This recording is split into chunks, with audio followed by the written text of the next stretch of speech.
Welcome to the Meat and Potatoes podcast. It is August and hot, but we are joined today by Brent Alvord, who is the CEO and co-founder of Mighty. How are you?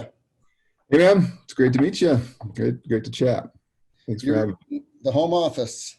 The home office, yeah. Welcome to my bedroom. Good time. We don't have an office downtown Salt Lake. I thought about jumping down there for this, but calls determined otherwise. No worries. Yeah, have you had a good summer so far? Yeah, so far so good. It's been different. Stayed mostly local. Yeah. Hopefully we can spend some fun. Yeah. It's been a fun 8 months so far. Cool. Well, thanks for taking the time. Let's just jump in. Tell people about Mighty, the company you're building.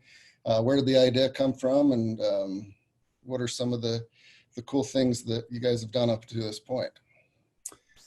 Yeah, so Mighty, I think, really originated from my own frustration trying to manage large teams in a big organization. And not just teams, but just manage people in general. And by people, I mean both the people that I worked with every day, the teams, the individuals, the junior folks that were on the front lines, but as well as managing up. And there was this sort of severe lack of information and as to kind of what the progress of things were, what was happening day to day, and it affected, I think, the individuals, as it required tons and tons of meetings to figure those things out. And then as I was reporting up and trying to maintain, in the good graces of the bosses, you have many more meetings to keep them in the loop as well. And I was like, there's just got to be a better way for all of this. So, I started to develop sort of a practice, a system there, and as I started studying the problem deeper, I realized it wasn't just a problem with where I worked, but was a pretty universal problem once companies get to a certain size. Yeah, absolutely. I think a lot of people can commiserate with your experience. So you were in a particularly painful industry, in my opinion. I did a little bit of it, but investment banking, right? Yeah, good time. A lot of documents, a lot of emails, regulated, groups all over the place, clients, politics. So I imagine that might be where the idea that there's a better way to do things came from. Yeah, it's not hard to find or to at least imagine there being a better way in that world. That's for sure. It was a lot. There's a lot of work. The work itself is complex, but the teams also are, in modern parlance, we call it cross-functional, but you have teams with different specialties and you're bringing people together to get work done and just keeping track of who's doing what, and making sure it's the right thing when so much of that work is kind of buried in the tools that people are working in, whether it's deep in the guts of Excel or some document somewhere or some data room somewhere. And, makes it, I think, a challenging experience to manage that. And you get pretty good at it, but it could definitely have been a lot better. Yeah, absolutely. Yeah. 10 years ago, thereabouts, when I was graduating, I had several friends go do investment banking, and it turned into like a pretty big task just to go to lunch with them. And they were just miserable, right? Their little red light would show up on their BlackBerry. And even, on the outside looking in, I could tell that there was just so many inefficiencies just because you could hammer that junior associate or the youngest analyst there. And my hope was always that there would be something where they could I actually met somebody the other day that I hadn't seen for 10 or 12 years, but he reminded me of a time. We used to get these students from Utah that would come out to New York to, I guess they wanted to go into investment banking and wanted to learn a bit more about what it was. And we have 30, 40, 60 students in a room.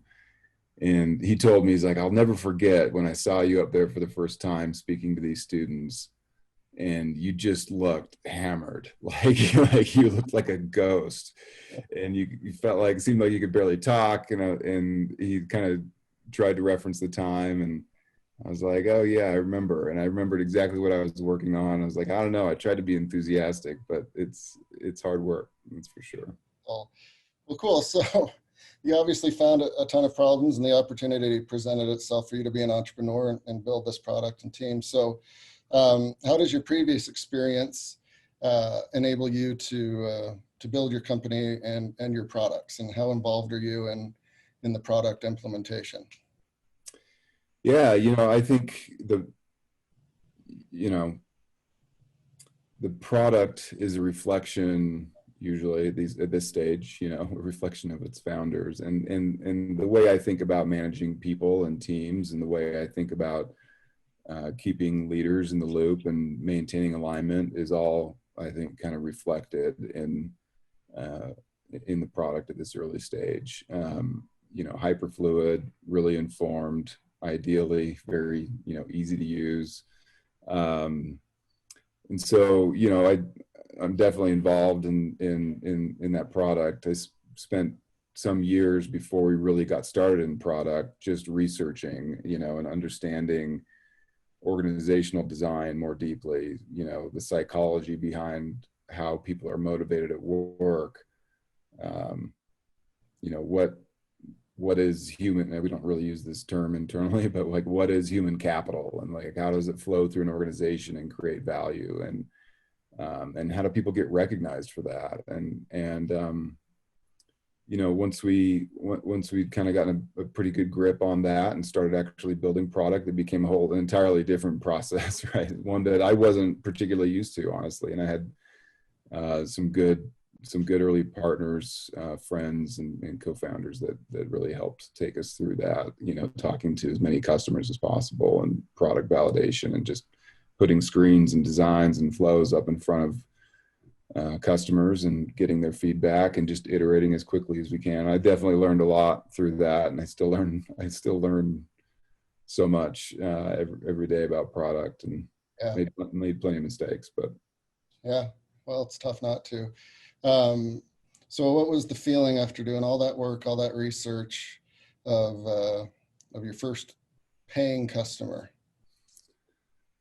Well, we're just in beta right now, and so it is extremely satisfying, though, to have people kind of light up when they're like, you hear something like, there was this point actually in this long, really extensive product validation process that we did, where we interviewed probably close to 200 people, business leaders, people leaders, individual contributors, managers, and at first it was this sort of, oh, that's cool, that'd be great to have something like that. And then there was this sort of bright line moment about a year ago, where it was just like, all of a sudden it went from 1 week it was that, and the next week it was like, oh my gosh, you guys, like, we have this problem, don't know how to solve it, this is amazing.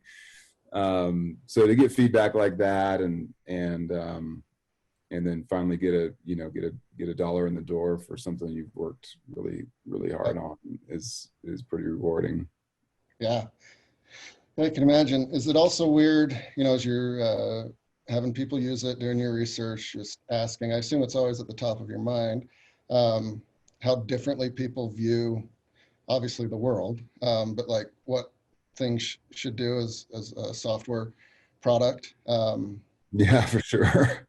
It's like, well, that's there's actually two sides to that coin. Like, as the team building it, and I go in to the product, and it's very easy to get caught up in the, like, oh, I still want to fix that thing, or this still needs to work that way. But it's hard to realize, like, the people on the other side of the table looking at it for the first time have never seen anything like this before. And so it's like, when they're like, oh wow, like, I didn't know that was possible, it's gratifying, but you're also like underneath, like, oh, I hope they don't notice that.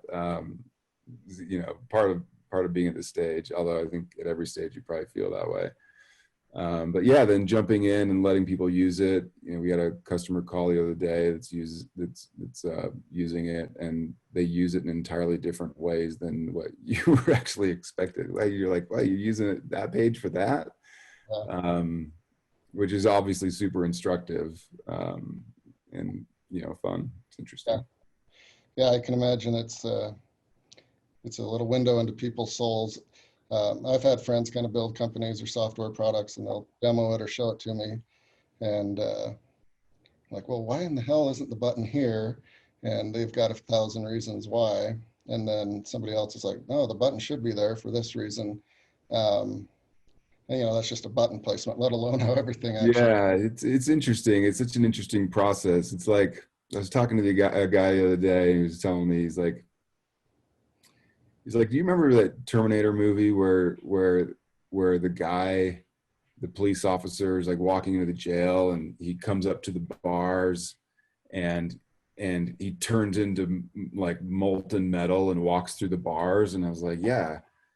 And he's like, now think of this. He's like, do you remember in the second Star Wars film where you see Jabba the Hutt, and he looked like this kind of weird puppet thing? But the first one, he looked so real and so dynamic, and like he's like, oftentimes it's the juxtaposition of the before and after. Like if people already have an expectation of what something's going to do, like Jabba the Hutt in the second go around, they're always comparing it to that, and like, it just doesn't look as good. It doesn't look real. Let me like break it to you, it didn't look real at all the first time, but like they defined it, right? Like they defined what Jabba the Hutt was. And when you saw it again later and it's all CGI'd out, and you're like, this sucks, like, And so in a lot of ways, like software is this process of like defining something, something new, and trying to be more like that Terminator, like molten metal dude, walking through the bars, and people see it for the first time are like, oh, like I'd never even thought about that before. Yeah. So it's kind of, but kind of still anchoring that to reality, and building off of like archetypes that people are used to. It's tricky. Yeah, absolutely. I've always been interested in this question. So you obviously use a lot of software, and you have over the years. And so there's products within, a software company, and the names are sometimes, one, confusing, but two, a little bit weird. So at first you have to, create the product and make it work, but then you have to name it. So you guys have team lens, initiative lens, team impact, personal timelines. How do you guys come up with the names of the product? And is there a debate, or is it just a monarchy? Yeah, well, I mean, I think there's actually there's some funny stories there. I mean, there's the name of the company in general, Mighty. It would bring like PTSD to some of the team members, how much work went into that alone, and the branding around it. But no, certain features within the product, I think you first start at the function, right? Like, what does it do? And a lot of what we think about sometimes is just like, is it a noun or a verb? Like, is it something that people are looking at to get something, or something you want people to take action on? And trying to kind of frame it in that, and making it at least as descriptive for a user to like intuitively understand what it's going to do. Yeah. We're definitely not perfect on it. I mean, there's things that change all the time. Yeah. It's always interesting. And sometimes, like today I've used HubSpot and Monday. Mm-hmm. And there's certain things that are very similar in what they do, and they've got two different names, right? So yeah, with a small team like us, it's like, hey, did you see that thread? And you're like, well, okay, so a thread is going to be on Slack. Yeah, you're like, which tool? No, I mean, frankly, for us, it can be a little tricky sometimes, because what we do is pull out really detailed information from project management systems. We mentioned Monday. You have Jira and Asana and Trello and Rike, and you could literally name at least a dozen. There are many more than that, but the top 10, top 12 most used, and they all have different names for the various objects in there. So kind of pulling all that information into a unified place that people just kind of get and understand and can interact with. Yeah. It's definitely tricky. That's for sure.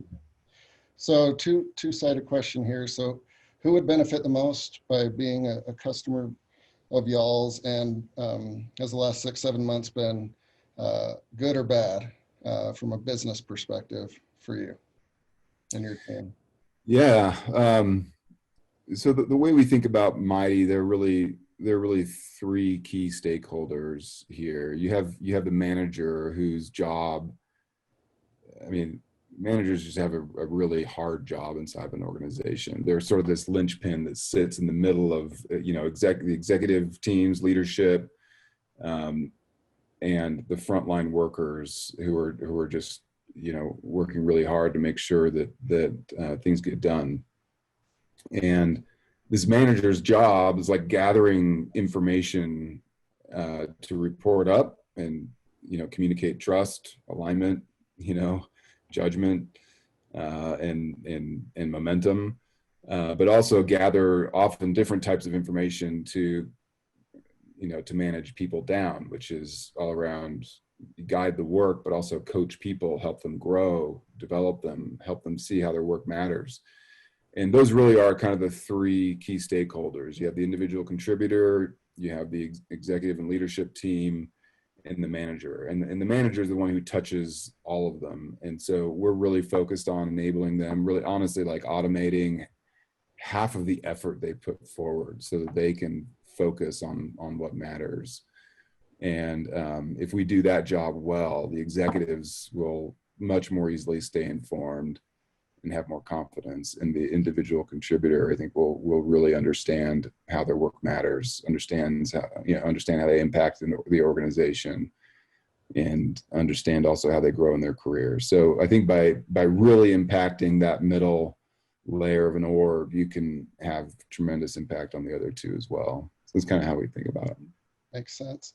And then the last. Yeah, business. Look, honestly, like remote work world, like the problems we're solving, I think were hard enough even when we were all in person.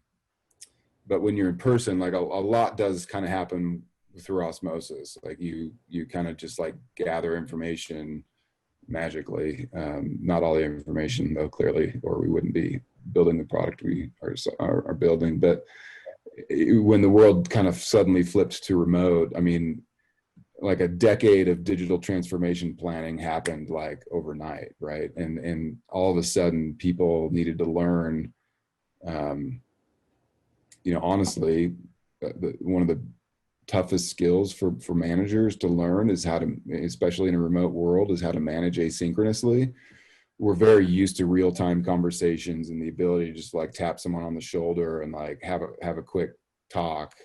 They don't always stay quick, but have a talk. And that's not really that healthy of a practice even when we're in person, but it's especially hard when we're remote, because people are always second guessing themselves. Like, oh, do I like set up a whole Zoom call for this? Like that seems like a big thing. Like, yeah, maybe I'll just hit them on Slack, but then Slack turns into this long thing and it gets lost because it moves downstream. And so like just understanding how to navigate the world asynchronously is a real challenge, and is one of the big reasons Slack invested in us. Is they know they've got like a super powerful synchronous tool that keeps just like real-time flow of information, but they also understand it can be overwhelming, and information and data kind of gets lost, and if you're not on that channel at that moment, searching for it, finding it, and remaining informed is hard. Yeah. So kind of pairing this asynchronous world that we're working to create with the synchronous world that exists in other tools is I think pretty powerful. Yeah, good. Right time at the right spot, which is always good. So in addition to the daily grind and circus of a startup, you've obviously got, family and all of that. And then you're out raising money. So you mentioned Slack as an investor. You also have a couple of really good funds from outside Utah, and then Album VC from in Utah. So Yeah. A lot of entrepreneurs, this is the part where they're on shaky ground, right? They've never worked with anything finance related or venture, and might not understand the terms and the nuances and stuff. You probably had an advantage there, but what was the rationale, and how did the raise go? And are there any funny stories that came from it? Yeah. Yeah, I may have had a slight advantage. I mean, I think I know how to communicate to investors, but I think lucky to have had a few fans from really early on that were aware of what we were building before we were building it. And, that helped, I think a lot, like getting to know some of these people really early. I mentioned that really early research phase and getting some encouragement from them when you're like, I didn't even quit my full-time job yet. And you're hearing like, oh, this could be one of the most innovative things we've ever seen in enterprise software. And you're like, oh, like, I'm not crazy. Like, I mean, you literally like sometimes so much second guessing before you take that leap. And there's still plenty of second guessing, but like getting that early encouragement and getting some of those people, having some of those conversations super early was helpful. And then as things started to become a reality, I think getting them on board, you have a relationship built, and there's plenty of great folks in Utah. Sid and the team at Alum have been phenomenal, super smart, super helpful. And obviously the team at GSB has been great. Partner at Origin lives up the road from me here in Park City. Very good. The two newer firms that have come in, Acadian and Slack, are I think for us, people who understand Mighty the most are people who have been in large organizations and understand how complex they are and the challenges presented. So it's a really good crew. I'm really happy to have them. Yeah. So of the 4.3 million, do they direct deposit, wire to your account? Do they write checks? At what point did it's a barter and trade system? Like yeah, no, they send wires. Okay. That was kind of funny when you get that note and you're like, what's the wire? What's the wire? And it's like, oh yeah. Yeah. So it was kind of funny. Yeah, that's got to be good. To see it, yeah, see things at the bank account. You're like, definitely gives you a little room to breathe. Yeah, so if you're going to celebrate with an all-night bender and the money hasn't hit the account yet, you might not have any money for the bender. That's why I asked, right? Like, let's celebrate, right. But oh, the check was in the mail, type of thing. Right. Yeah. You hope not to hear that. That's true. And obviously, you guys wouldn't spend a single cent on. That is funny. I actually had something that happened a couple of months ago where a vendor we worked with, I don't remember who it was, but they wanted a voided check. And I was like, I don't even have a checkbook. Like, what are you talking about? Like, it's like a wire or ACH or whatever, all the different fintech products that are out there. And I literally had to go order a checkbook for the company. Yeah. And like write void on a piece of paper. Yeah, it's a weird, back channel of how people move money around. Well, cool. So with that $4.3 million and a growing team, what are your goals and what are your plans for the next year? Yeah, we've got a lot to do.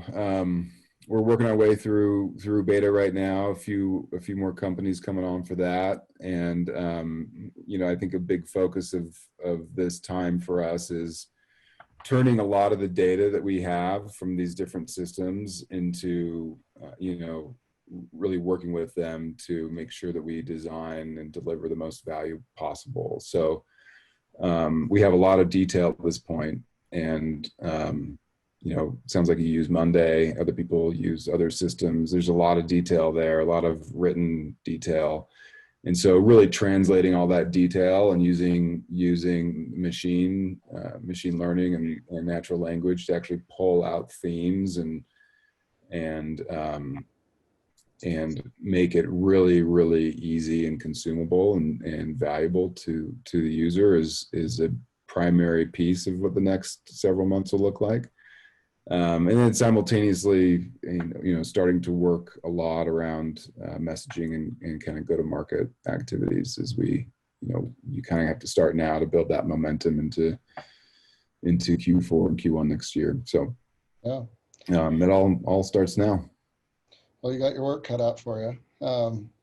Last question. So let's fast forward. And it's a perfect world, a perfect scenario, and you guys get bought, or you go to an IPO, and it's the end of the road for you as far as worrying about money. Would you sail off into the sunset, or would you do another startup?